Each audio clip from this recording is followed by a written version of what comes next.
Bueno,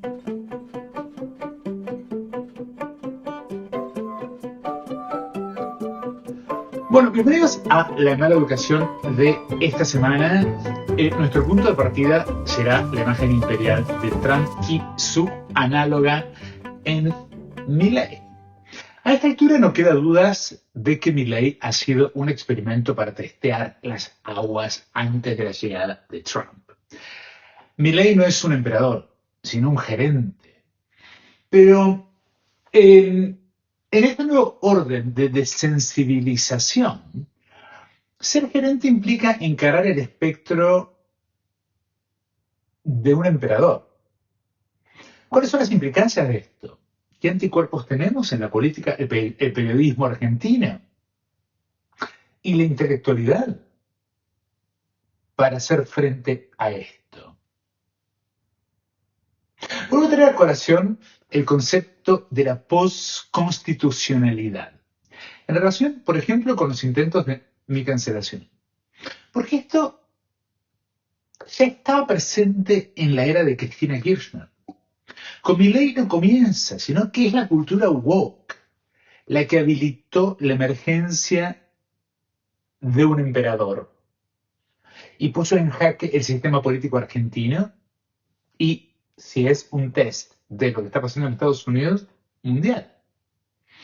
Antes de seguir, les recuerdo que pueden convertirse en miembros pagos de este canal y acceder a todos mis cursos de análisis visual e historia del arte. Actualmente estamos con el curso sobre artes de refugiados, más que apropiado para entender este momento, además del curso sobre el arte de la depresión y más de 100 videos de cursos anteriores, 110 creo que hay, que componen diferentes cursos. Estamos por el Renacimiento también.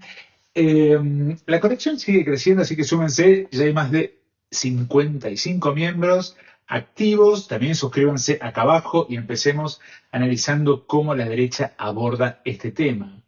En el diario La Nación, Daniel Gijena intentó colocarse en una posición entre la apología y la protocrítica para analizar la imagen presidencial. Para ello recurrió ni más ni menos que a Laura Malosetti Costa, o quien ya señalé en su momento como una pieza funcional en la efectividad del discurso visual de Milei. ¿Por qué? Porque Malosetti Costa es una investigadora cristinista, feminista y protegida por el CONICET. Fue consultada por Gijena cuando fui cancelado tras ganar el Peter Marcio y publicar mi libro en Penguin. Sin conocerme y con una carrera basada en tranzas de casta y publicaciones mediocres, lanzó una catarata de insultos que son estos. No me preocuparon por los agravios personales porque yo también, con humor, he agraviado a otros, como se ha reconocido como una intervención estética necesaria, sino por su posición en la Academia de Bellas Artes. Y el CONICET vació, como el resto de las feministas, de sentido palabras como odio, homofobia, transfobia y violencia. Hoy la irresponsabilidad de esa jauría de lobas, se dice así, pack of wolves, donde incluyo a Gijena, se manifiesta en una desensibilización que no comenzó con la ultraderecha, sino con el feminismo y el progresismo. En su momento, Malosetti Costa reaccionó a mi libro diciendo que no lo iba a leer, y sin haberlo leído me acusó de plagio. ¿Por qué digo esto? Un periodista, que no era Gijena obviamente, le preguntó cómo había llegado a esa conclusión sin haberme leído. Lo mismo sucedió con Andrea Yunta. Bueno, la posconstitucionalidad y lo que está pasando con la ley y mi ley algo tiene que ver con eso. Desde el cielo, Carmen Berenguer me podría estar diciendo que sigo herido por la cancelación, pero nada más lejos de eso. Hoy, ese episodio, yo diría que es un orgullo porque fue un momento cultural importante que demostró lo que estamos viendo ahora. Que es cómo la vocación imperial de la progresía Cecilia Rotiana terminó incubando el huevo de la serpiente. La semana pasada, en la entrevista que le hizo Daniel Gijena sobre la retratística de Milei, Laura Malosetti Costa en La Nación, Laura Malosetti Costa entre otras boludeces, aclaró que ha trabajado mucho sobre la postura heroica en los retratos. Desde el inicio hace referencia, obviamente, al supuesto saludo nazi de Elon Musk, que supongo vincula pictóricamente, explícitamente vincula pictóricamente con, acá lo están viendo, el juramento de los Horacios de Jacques-Louis David, una pintura pintada en y para la Revolución Francesa. La mención es interesante viniendo de una feminista, porque aunque en esa obra aparece el gesto que inspiró el saludo romano, este no es un saludo imperial, sino republicano. Es más, de la formación de la República. Lo que haría es de Trump más un Julio César y ni siquiera que un Calígula. No más allá de esto, que una feminista identifique el juramento de los Horacios como la pintura de la que surge el saludo nazi, o al menos su ilustración, es significativo porque una de las consecuencias del evento del juramento de los Horacios, que representa la pintura, es que una de las mujeres que aparecen llorando, hermana de uno de los sabinos muertos en manos de los Horacios, es asesinada inmediatamente después del momento que pinta la pintura por débil. Digamos, la pintura refleja la necesidad de deshumanización. Cuando lo que está en juego es el dominio territorial a través de la hibridación de la carga y la pureza de la sangre.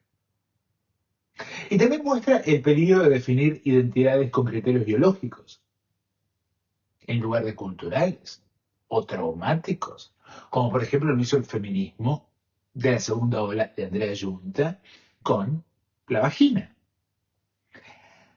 Después, Marcelo Costa continúa con una serie de obviedades sobre la imaginería de Milley. El león como símbolo de peligro, los personajes de historieta, carrarianos son de Marvel, la motosierra del loco, y sin que se entienda de dónde lo saca, la guillotina. Finalmente concluye por mujer que todas estas imágenes no son metáforas inocentes. La premisa de esta mala educación, la pregunta central, es cómo la cultura cancelatoria y el wokismo han creado, a través de la catexis de la culpa, un círculo vicioso en el que la progresía palermitana y los liberales estadounidenses ven como imperial, antiético, antiinstitucional y contrario a sus criterios civilizatorios, todo lo que no encaja con su visión del mundo. Pero este círculo vicioso tiene 4 elementos que se retroalimentan sinérgicamente y que ni la izquierda política ni el mundo cultural y periodístico tienen interés en frenar. Y estos 4 elementos son hipérbole, mentira, absurdo y corrupción. ¿Qué significa esto? Que el problema no es si Trump es nazi, ni siquiera si tiene vocación imperial. El problema es qué tanto Trump como Milley saben manipular a la progresía, y lo han venido haciendo con éxito. Su plan de gobierno, con todos los recursos a su disposición, el de Milley, es entregar el poder a las estructuras ya instituidas. Dicho de otro modo, el problema no es que Laura Malosetti Costa o gente como ella hable de esto, que Quijera, que en realidad a este punto es ultraderecha, hable de esto, o que el Destape hable de esto. El problema es que lo hacen sin darse cuenta de que el objetivo es distraer con el detalle, el gesto y el cringe. Y aquí viene mi hipótesis y posiblemente mi aporte. La solución no es hablar de lo que no hay que hablar, sino focalizarse en el problema institucional. Pero no desde la postura de Lilita Carrió. Y vayan a mi video sobre Lilita Carrió, para entender qué quiero decir con esto. O la vieja, la nación de derecha, a lo Beatriz Arlo, sino de quienes forman las instituciones. Cómo forzar materialmente a aquellos que dentro de las instituciones no están haciendo lo que tienen que hacer. En el caso argentino, el Parlamento. En Argentina esto ya se dio con la votación de la Comisión Investigadora del Delito por el cual Milei ya debería haber sido destituido. O por lo menos eh, gravemente investigado. No se hizo ni se hará. Esto quedó más que claro. Entonces, ahí tenemos los discursos melancólicos de Mario Odón, el Tenenbaum, el Destape, Real. Se necesita desde un lugar material escapar de la política como está planteada. Ya cambió el escenario. Todos ellos, yo no digo que estén en el entongue, lo que digo es que están en capas de entongamientos, por H o por B, porque sus propias carreras tuvieron que ser construidas en eso. La estrategia no es intervenir en X, por ejemplo. Es decir, yo creo que dejé pagar. Porque agota. A menos que sea para mandar un mensaje que estabilice de verdad. Yo creo que lo que importa hoy son los mensajes. Hay que volverse invisible. No estamos en la era de la imagen. Volvimos a la era del discurso, contra lo que dice Malusetti Costa. Pero el discurso tiene que ser al hueso. Ya no hay margen para boludeos. Por ejemplo, cuando Malusetti Costa cita el juramento de los Horacios de Jacques-Louis David como origen del saludo nazi, usa la oportunidad para autopromocionarse, justificar a Musk sin quererlo y distraer creyendo, pobre boluda, que está ayudando. El error, y lo dije en su momento entre la movilización contra Milei por lo de la pedofilia y la homosexualidad, es distraerse con el detalle. Porque esa movilización, y se lo dije a Navarro, por X, no debería ser contra Milei, sino contra aquellos que están habilitando en el Congreso el paquete de medidas que lo ponen en un lugar que le permite hacer eso. Y en ese sentido, el sistema político norteamericano está mucho mejor preparado que el argentino para esto por el sistema de town halls. Fíjese cómo a esta altura un medio de ultraderecha como La Nación, un periodista cultural de ultraderecha y homosexual como Gijena, le da lugar a una acomodatilla feminista a sueldo que se presenta como intelectual para aportar a la distracción. Lo formulo así, no desde la maldad, sino para que se entienda mi punto. Lo que estamos viendo con Trump, Milley y Musk es una fórmula, blueprint, donde la pérdida masiva de la compostura podría mantenernos discutiendo toda la vida. Es decir, es un ejercicio puramente retórico diseñado para distraer mientras se estafa y se roba. Trump y la hipérbole como estrategia de poder tiene que ser un subtítulo de este planteo. El caso de Trump es claro. El tipo no tiene filtro. Es como si cada discurso que da en las plataformas más importantes del mundo y desde el lugar que ocupa lo proyectara como alguien incapaz de diferenciar entre lo que piensa y lo que dice. En otras palabras, confiesa sus intenciones de engañar en tiempo real. Y se le escapa, lo dice, pero no se le escapa, es todo a propósito.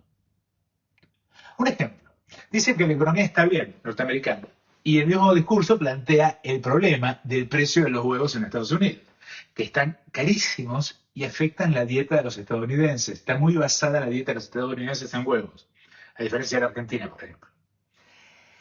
Le echa la culpa a Biden, como hizo Milley con Cristina durante un año, pero en realidad el precio de los huevos se debe a una epidemia solapada de gripe aviaria que se niegan a tratar en busca de más caos.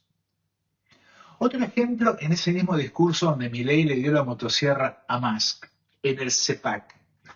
Trump salta enseguida de la paz en Ucrania a la Franja de Gaza. Y ahí aparecen ciertos tics en su discurso que uno ya puede detectar. Como por ejemplo, él siempre termina párrafos diciendo la expresión en inglés no matter what. Esto es clave, porque no matter what significa en castellano no importa qué o no importa cómo.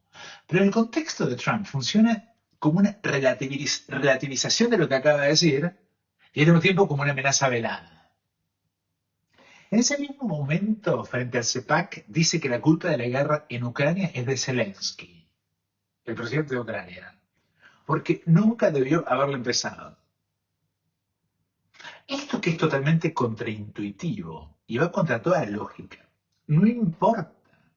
Mientras la progresía norteamericana, argentina y mundial discuten su senilidad, la de Trump, o se ofenden, lo que hay es una inversión de la lógica por hipérbole como metodología del poder.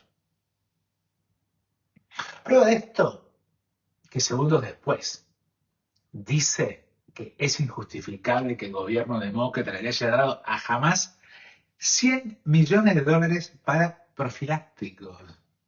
¿What? Ahora debemos meterse en esa conversación es entrar en el juego. Esta frase ocupó días de debate en la progresiva internacional, pero lo interesante es que era una mentira que él ya había dicho antes.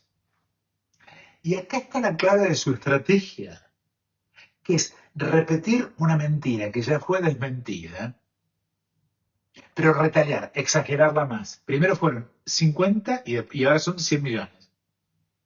Todo mentira. En este caso, cuando dijo la primera vez que el gobierno de Estados Unidos había dado dinero a Hamás, la cifra que mencionó eran 100. Es decir, en el mismo escenario donde Milley se presentó, a pesar del escándalo de las criptomonedas y de Johnny Viale, porque son dos escándalos diferentes, Trump exageró aún más la mentira para ver hasta dónde podía empujar el límite de la credulidad y la distracción. Por eso los protagonistas son los periodistas acá. Majul, Cristina Pérez, es decir, es la nueva política. La motivación de estas mentiras es justificar el recorte de gasto público. Pero en realidad no es un recorte en Estados Unidos. En Argentina sí. Trump está incrementando el gasto con la guerra de tarifas más absurda. Porque el objetivo es desmantelar el Estado, no reducir el gasto. Por eso sería conveniente concentrarse en estos tres personajes, en esta conferencia. La del CEPAC, la de la derecha MAGA, Milley, Steve Bannon y Elon Musk. Milley apareció como un actor de reparto en la ultraderecha MAGA. Para Milley esta fue su primera aparición pública al más alto nivel internacional. ¿Por qué? Porque, digamos, lo que se podía creer era que el tipo estaba en camino de salida. El tipo aparece con su hermana y le entrega un regalo a un Elon Musk claramente drogado, quien estaba en tal estado que tuvo que dar su entrevista con anteojos de sol en interiores porque los ojos se le desorbitaban. En Milley hay dos momentos claves en la conferencia. Uno, el backstage, en donde entrega el regalo a Musk y obtiene la foto que necesita para Argentina. Y el segundo es el escenario principal, con los asesores, con el entrevistador de Musk viendo el valor simbólico de la motosierra, decidiendo usarla en la escena. Es decir, es un momento delicado, porque hay dos niveles en el encuentro. En este segundo momento, es decir, en el escenario, los medios kirchneristas como el Destape lo vieron como alarmante, casi una violación a la investidura presidencial. Porque hay un momento que él se queda como un pelotudo, que no sabe qué hacer. Pero yo lo que creo que ocurre es lo mismo que ocurrió con Trump en el Salón Oval. Musk toma las riendas y deja a Trump en segundo plano.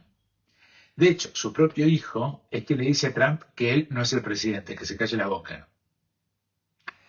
En la CEPAC, lo que queda claro es que Milei es un actor de reparto en una película mainstream. Lo que no es poco. Su papel es doblemente humillante, pero es efectivo. Como una secretaria de Sofovich, él le lleva la motosierra a su jefe. Como el político rebajado asistente sin un lugar propio en el living del escenario, a pesar de ser el presidente de la nación argentina. Y además un orador invitado en la conferencia. Lo dejan como un estúpido. Pero, ojo con esto, porque hay una feminización deliberada que afirma una jerarquía entre el entrevistador, Milei y Musk. No es tratado como un líder, sino como un bufón, que puede ser descartado cuando ya no sirva. Y eso a Milei le queda clarísimo. Y no olvidemos que viene de cometer un fraude probado, cuyas consecuencias legales son previsibles en Estados Unidos, donde el Poder Judicial funcionaba, a diferencia de Argentina. De acá pasamos a Bannon y el plan imperial, que es la tercera presidencia de Trump. Y esto sí es un problema. Porque acá entramos en la parte imperial. En la conferencia, Steve Bannon termina haciendo el saludo nazi. Ya dije lo que tenía que decir al respecto, es todo a propósito y no me voy a referir al tema más. No me meto. Esta gente no tiene convicciones de ningún tipo. Todo significado queda suspendido en el aire porque lo único que le importa es la espectralidad de la retórica. Aunque cueste creerlo, esto tiene un origen en la retórica postmodernista, postestructuralista, postmarxista. Ahora, de vuelta al ejemplo de mi propia cancelación. Yo fui acusado de homófobo, de agente del odio, de transfobo. Entonces, digamos, para empezar, ¿qué palabras podemos usar entonces ahora con el desmantelamiento y la masacre global que está ocurriendo? Esta es la clave. Pero que, digamos, la clave con Bannon no es el saludo nazi, sino un pin que tiene puesto. Y después del saludo, él dice Trump para el 2028. El pin remite a lo que se conoce como el Third Term Project for 2028 and beyond. And beyond. No solo se trata de una tercera presidencia, algo que no alejaría mucho a Trump de Menem o los Kirchner. El problema es el and beyond y después y más allá. ¿Por qué es clave? Uno, para tener un mandato más hay que reformar la Constitución. Pero bueno, dicen que esto es por demanda popular y para eliminar la burocracia que ha destrozado la economía. Pero esto es empíricamente falso. De hecho, la economía norteamericana está en picada. El apoyo a Trump también. Es el presidente que menos apoyo tiene en tan poco tiempo. Si su plan estuviera funcionando, no estarían desesperados. Lo mismo ocurrió con la estafa de los bitcoins, con la que pensaban financiar la campaña. Fracasó porque no son inteligentes, sino que conforman un culto. Estamos frente no a un movimiento. Es decir, el modelo de esto es el peronismo, pero bien hijo de puta. Bueno, es decir, acá lo que hay es fanatismo, caos, sirvientes, esclavismo. El Certain Project es la estetización del fascismo, que ya venía estetizado. Se presenta y se presentó en el CEPAC con un banner icónico que pasó desapercibido, pero acá lo tienen.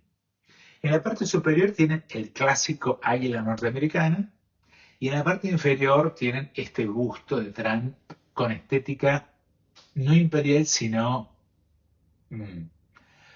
¿Por qué? Porque este busto no es imperial, sino que tiene un aire de juventud, pero conserva rasgos de vejez, con cierto verismo senatorial propio de la República. Lleva una corona, de la República Romana. Lleva una corona de laureles, símbolo de Apolo y de los poetas, no de los emperadores militares. El único que usó esa corona, ¿saben quién fue? Nerón. Es una fusión entre Nerón y algo así como Julio César, pero con una mandíbula más fuerte y más pelo, lo que lo hace más aceptable visualmente porque no se parece a él. Es una imagen cuidadosamente construida, un cosplay de la iconografía imperial más que una reproducción auténtica. Por eso hay algo masoquista en el culto, vamos a llamarlo el culto maga. El problema de este culto es su propia naturaleza masoquista. Y Milei estuvo, de hecho, le gustaba la pornografía, ser masoquista. Trump ganó por un margen muy estrecho y, digamos, y perdió ese margen. Quiere decir que está en una encrucijada. Un golpe de Estado o una confrontación civil que nunca llegará a ocurrir porque su propio electorado le está dando la espalda. Él está atacando a sus propios electores. Este masoquismo se expresa en el culto maga en varias figuras del movimiento. Por ejemplo, tenemos que Milei se humilla constantemente en su rol de seguidor de Trump. Elon Musk, que a pesar de su fortuna, ve como su imperio se desmorona día a día debido a las políticas económicas de Trump. Hay una retaliación tarifaria contra Canadá y Europa que hace que Estados Unidos sufra. La caída en picada de la demanda de Tesla, el derrumbe de X. Yo, digamos, estoy a segundos de irme. Es decir, esta autohumillación de Elon Musk, que es la clave. Primero Trump, digamos, se humilla ante Musk. Y luego Milei se humilla ante Musk y ante Trump. Es decir, es un juego de humillaciones, pero invertido, con valor invertido. Por ejemplo, en TikTok podemos ver a videos de gente, fíjense, despidiéndose de Silicon Valley o la costa oeste de Estados Unidos, que son bastante reveladores. No son trabajadores comunes, sino jóvenes de clase media, media alta, bien vestidos, que estaban acostumbrados a ganar mucho dinero y los están echando. Muchos fueron despedidos en estas semanas debido al avance de la inteligencia artificial, que yo creo que es mucho más avanzado de lo que creemos. La crisis se agrava tras los incendios y el colapso del modelo económico de la industria tecnológica y además hay problemas, inclusive más que tienen que ver con volcanes. Ahora, estamos en un momento de caos. Este culto pide un rey. Pero en realidad, este rey es una figura flotante. Y no tiene mucho que ver con Trump. Es decir, Trump está a un paso real del fascismo. Cuando Trump declaró que quería perpetuarse en el poder, lo hizo con una frase clave.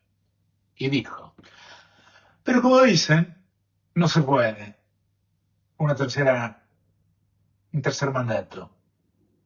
Ese como dicen es la clave de todo. No es como dicen, es la ley, querido. Este desliz retórico es importante porque implica que Trump se percibe por encima de la ley. O si no se percibe, se proyecta. Y ahí está el paso hacia el fascismo. Lo mismo pasa en Argentina. Milei acaba de firmar un decreto en el que, Trump acaba de firmar un decreto en el que dice que él es el único habilitado para hablar sobre la ley. Esto es ilegal, pero no termina prohibiendo a la gente ir a la corte. Pero esto es un paso de una crisis constitucional seria. Ahora voy al paralelismo entre Trump y Milei. ¿Por qué? El autoritarismo siempre empieza como una farsa hasta que deja de serlo. En el caso de Milei, las criptomonedas y el modo en el que el Parlamento y la justicia están funcionando, o perdón, no están funcionando. Pero, a ver, acá pasamos del ridículo entonces a la impunidad, que tiene que ver con un culto a la masculinidad comprometida de la ultraderecha y al ridículo como estrategia política. En Argentina y Estados Unidos, la estrategia central de la ultraderecha es maximizar el ridículo para provocar a la izquierda. Pero la clave no es solo el enojo que genera, sino cómo procesan ese enojo. Para ellos, la indignación progresista es una confirmación de su masculinidad. Repito, la indignación progresista confirma su masculinidad. Y esto implica varias cosas. En principio, que su masculinidad está comprometida. Se ven como nenas. Ahí es donde entran figuras como Elon Musk, que constantemente tiene que recordarte que es rico. Y que no es tan rico como dicen. Es decir, esto no es casual. Y esto refleja algo que yo viví en Wall Street cuando trabajaba de dealer hace 15 años. Que tiene que ver con, yo lo padecí y me traumó. La posición de dinero equivale a superioridad moral. Sin más ricos, esta semana tuve una charla en la que usaron derogatoriamente hacia mí la palabra rebajarse porque yo tenía menos plata. Este fenómeno tiene raíces profundas en la cultura financiera. En Londres de la década del 2000, del 90 al 2010 y en Nueva York en la misma época el dinero en las plazas financieras se conseguía a patadas. Es decir, era cuestión de bullying. Antes de la llegada de los nerds de las cripto, la clave era ser un bully, humillar y ejercer violencia simbólica sobre los demás. Esta lógica no es exclusiva de Wall Street, se refleja en Buenos Aires en la forma en que el servicio trata al cliente y el cliente trata el servicio. Es decir, ya se generalizó como una cultura de la violencia. Vivimos en un esquema de violencias mutuas, recíprocas e invertidas. Por eso estamos en un momento muy difícil, porque el acto de hacer enojar a la izquierda es casi una purificación para los seguidores de este movimiento o este culto, porque han sido sistemáticamente humillados. Fíjense qué tienen en común estos líderes, Musk o Milley. Los padres los cagan a palos. Y una necesidad patética de reafirmar su masculinidad como una energía transfigurativa es lo que los mueve. Ya no es un movimiento político, es un culto, un ritual de purificación al que ni siquiera los nazis llegaron. El problema con este tipo de personas es que son capaces de todo. Cuando sienten que no tienen nada que perder, buscan arrasar con todo. Por eso esa relación entre Trump y Nerón, ojo. Y Milei lo mismo. Y eso es lo que estamos viendo. Y acá hay una teatralidad entre la farsa y la tragedia. Porque este movimiento opera en un espacio ambiguo entre la farsa virtual, donde nada significa nada, y la tragedia, donde todo se puede perder. Antes de perder, prefieren destruir todo a su paso. Y esto tiene su origen claro, para mí, en tres cuestiones. En primer lugar, el abuso de ketamina de Musk y de algo de Milei. Segundo, los problemas financieros de Musk. Tercero, la estupidez estructural de Trump, que quebró todo negocio que tocó. Trump no es inteligente, es estúpido. El problema acá no es inteligencia o estupidez, sino el problema es cleverness, que es diferente de inteligencia, en viveza, en manipular a la oposición, a la progresía. Aquí es donde entran los seguidores de estos emperadores. Yo, por ejemplo, dejé de pagar X, no solo porque no quiero darle dinero a más, sino porque no da para más. No da para más. ¿no? Entonces, eh, digo para ir, a ver, para que nos entendamos. Todo esto tiene que ver con una estructura de poder que ya no se sostiene en la verdad, sino en la lealtad a una narrativa, que es una narrativa absurda pero funcional.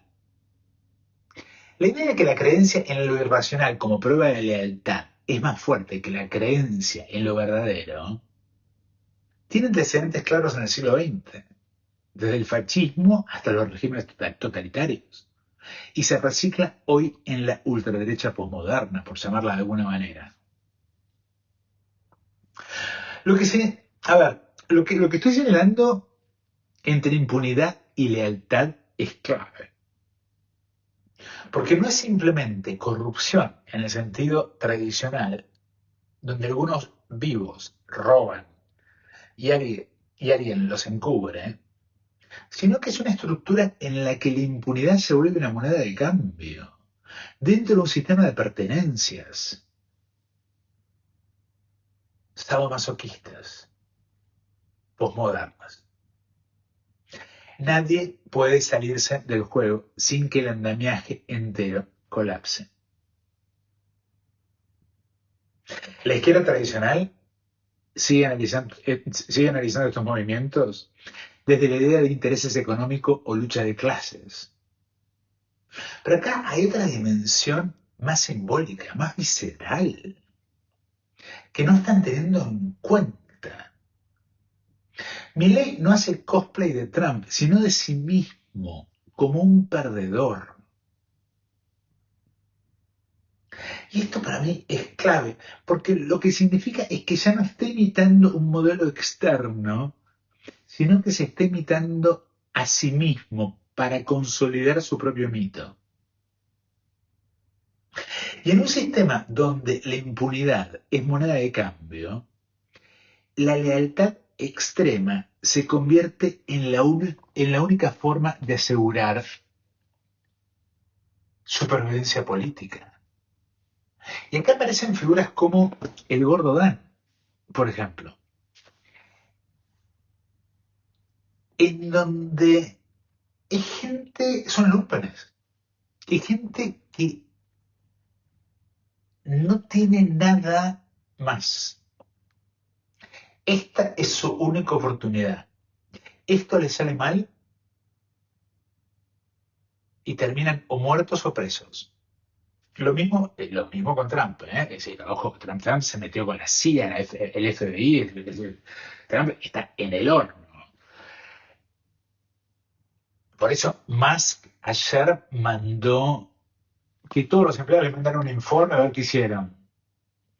Y el nuevo jefe del FBI, que es un impresentable, le dijo a la gente que no, chicos, ustedes no manden ningún informe a nadie. Digo esto porque los extremos se tocan. La cultura woke y la cultura cancelatoria generó el terreno para que esto ocurra. ¿Por qué? Porque, por un lado, infló el valor de la palabra y por otro lado lo devaluó. Con lo cual, te viene alguien que directamente te transforma la palabra en una herramienta en donde avanza sabiendo que vos estás tan convencido del valor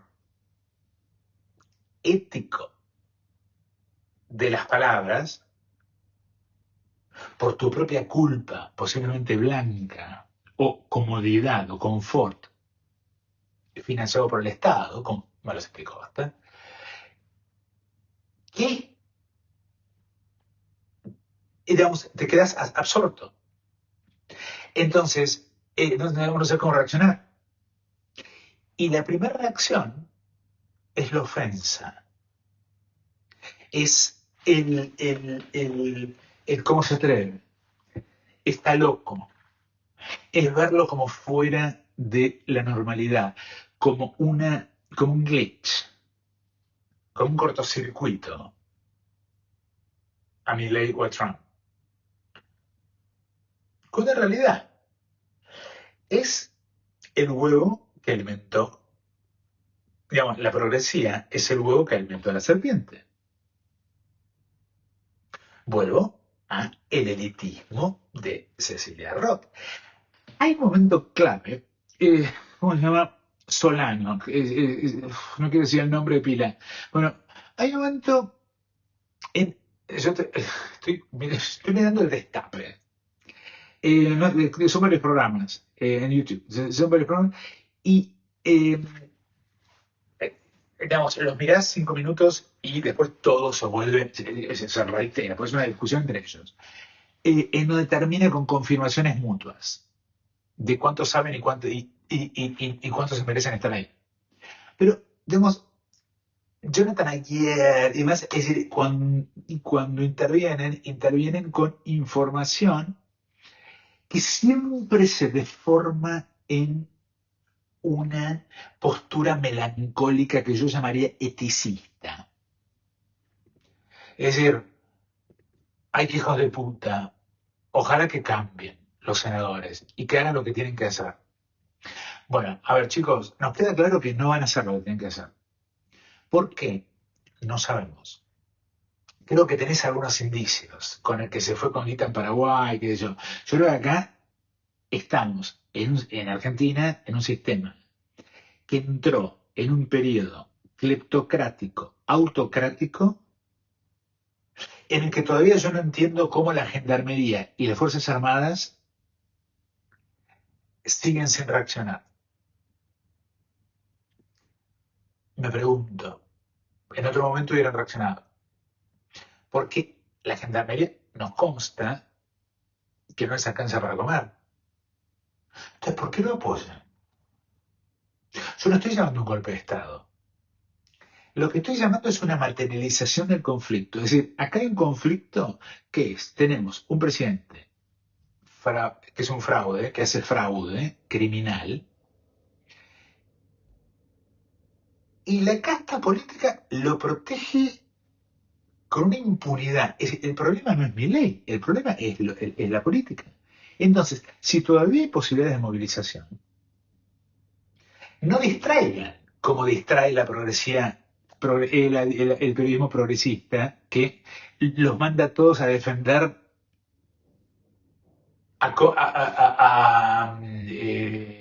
defender a los gays. No, es decir, si vas a defender a los gays, no vayas contra mi ley, anda contra los que le habilitaron el paquete de leyes que le permitió hacer lo que hizo. Si los gobernadores son los que le están ordenando a los senadores votar en contra de la investigación a Milei, ¿qué pasa en las provincias? Que vayan la gente. Esta es la diferencia entre el sistema político argentino y el norteamericano.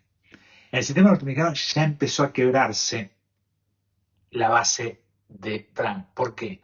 Porque los senadores vuelven a sus lugares, tienen que juntarse con sus votantes, son como sesiones en donde tienen que dar la cara y cuando dan la cara se están dando cuenta de que los votantes de Trump los están repudiando. Y pues lo dejaron sin laburo. Al toque, así, pum. Elon Musk y le sacaron los datos. ¿Por qué? Porque es decir, ahí es donde la ketamina me parece que no funcionó bien y la ineficacia de ambos. Porque el plan no era malo y no es malo. ¿Qué es? Sacarte los datos, sabiendo los datos que te hacen débil, es decir, con esos datos, Elon Musk, y no digo, lo pueden llevar a trasplantar a la Argentina en esto. Si no lo hicieron es porque no les interesa, porque no hay tanta guita. Pero lo que hacen es, se te meten en tu cuenta de banco y te sacan los impuestos. Y después te dicen, bueno, tenés que reclamar los qué sé yo, y después te hacen perder el expediente. Es decir, tener tus datos como tiene, es el ser norteamericano hoy, yo creo que es buenísimo, digamos, como ironía del destino y de la vida.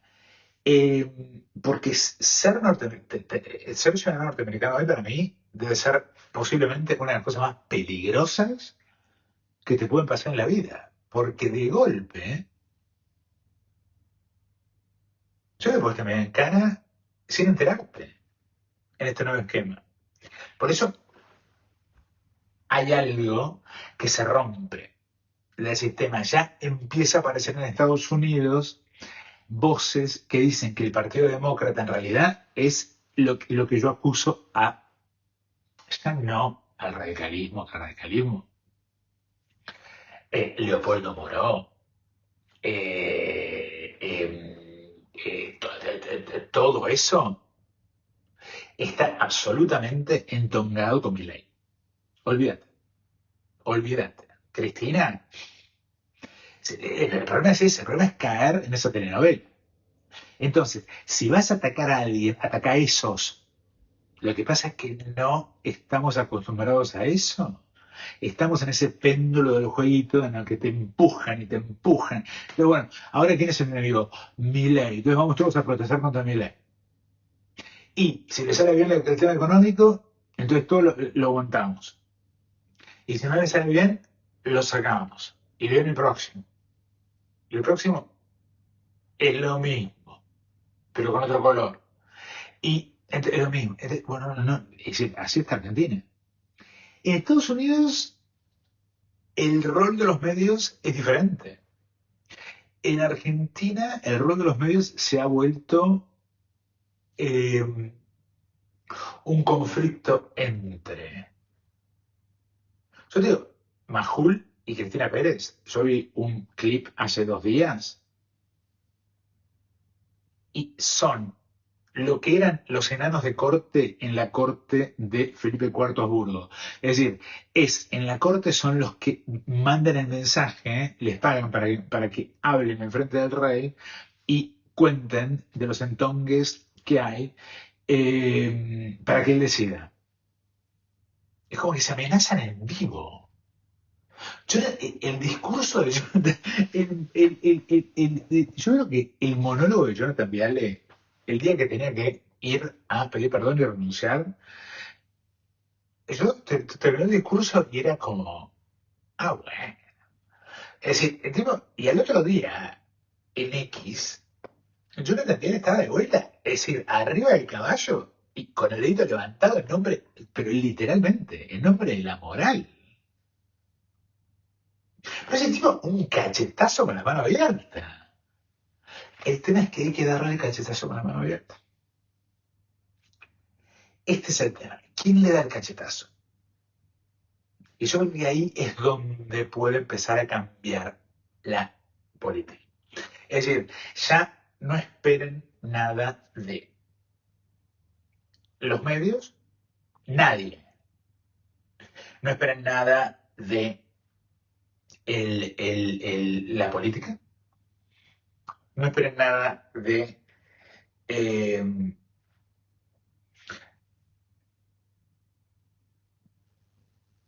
la iglesia,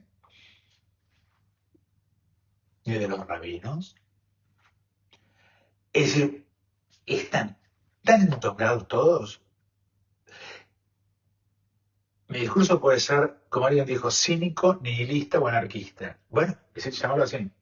Porque por ahí no pasa. Lo que yo creo que sí pasa es por. Yo no estoy pensando, no estoy planteando una revolución, ¿eh?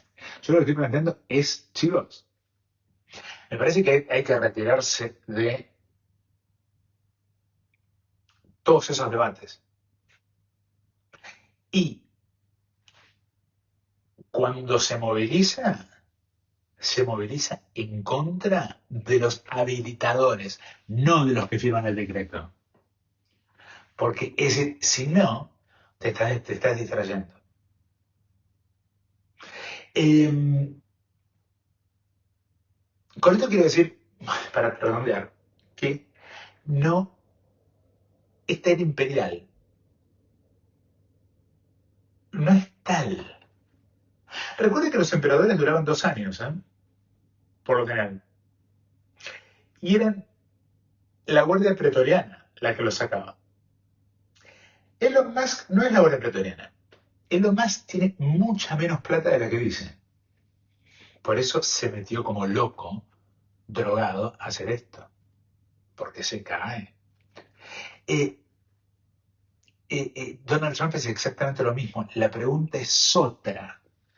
Y yo tuve un par de trolls y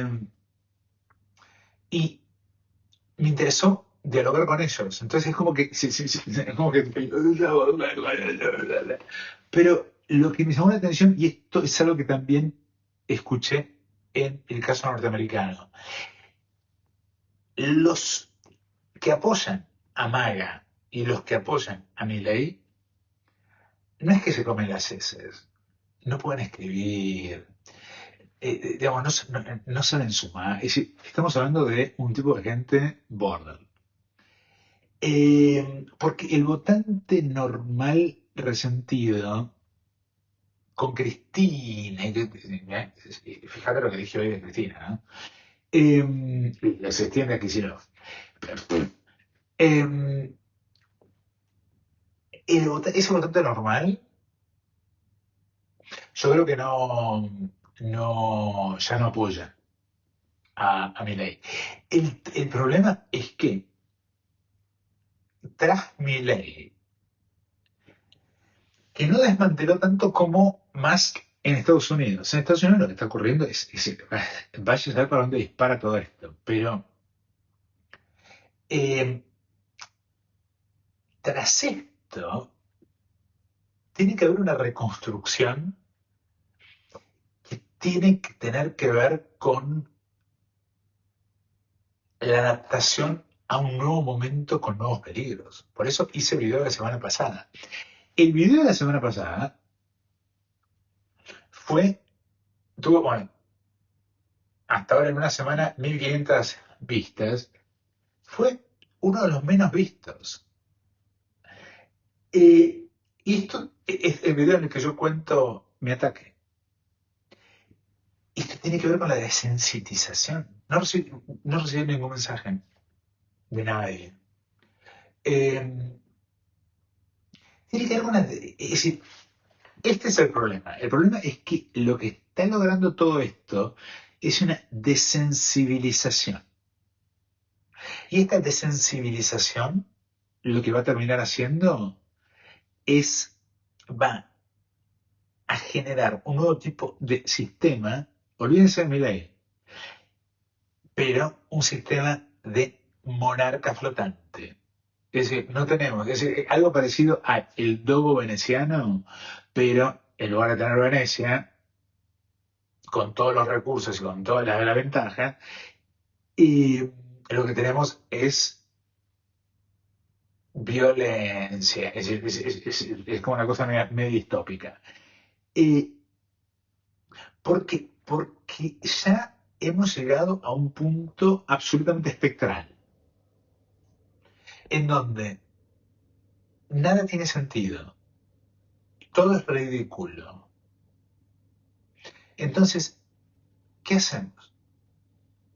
Bueno, en primer lugar, yo diría no involucrarse en el debate.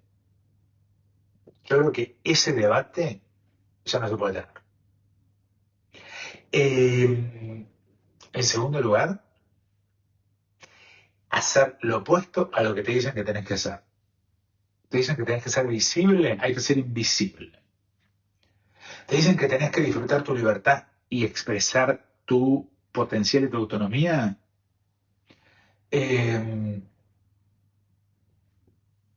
No. Hacer lo que se te cante, pero no para potenciar, no para ejercer tu libertad y tu potencial empresarial, entrepreneur, no. Yo creo que hoy una situación de invisibilidad, sobrevivencia e opinión de este tipo la escuche quien la escuche, ¿eh? Porque además te ponen el algoritmo en contra. Yo tipo, en X estaba pagando la suscripción y tenía, en un post, tenía más likes que vistas. Y yo que bueno, no, esto joda. Voy a esperar hasta mañana a ver si se come. Tipo, como que el post tenía, no sé, 200, qué sé yo, creo que 200 vistas y 300 likes. Tipo, acá digamos, te están manipulando no sé qué cosa. Y después, cuando hubo un momento medio como que habrá algún delegado, aparte de yo como estaba atacando al gordo Dani, como habrá algún delegado local, medio como que yo pasé a tener 15 vistas. Yo ya dejé de participar, ya está. Tipo, ni perder el tiempo en esas cosas. Y yo creo que esa es la clave, ¿eh? Yo creo que el problema es haber entrado en ese juego Silicon Valleyesco de pertenecer a través de la visibilidad. Creo que estamos volviendo a la era de la palabra. Digo, no vamos a ver.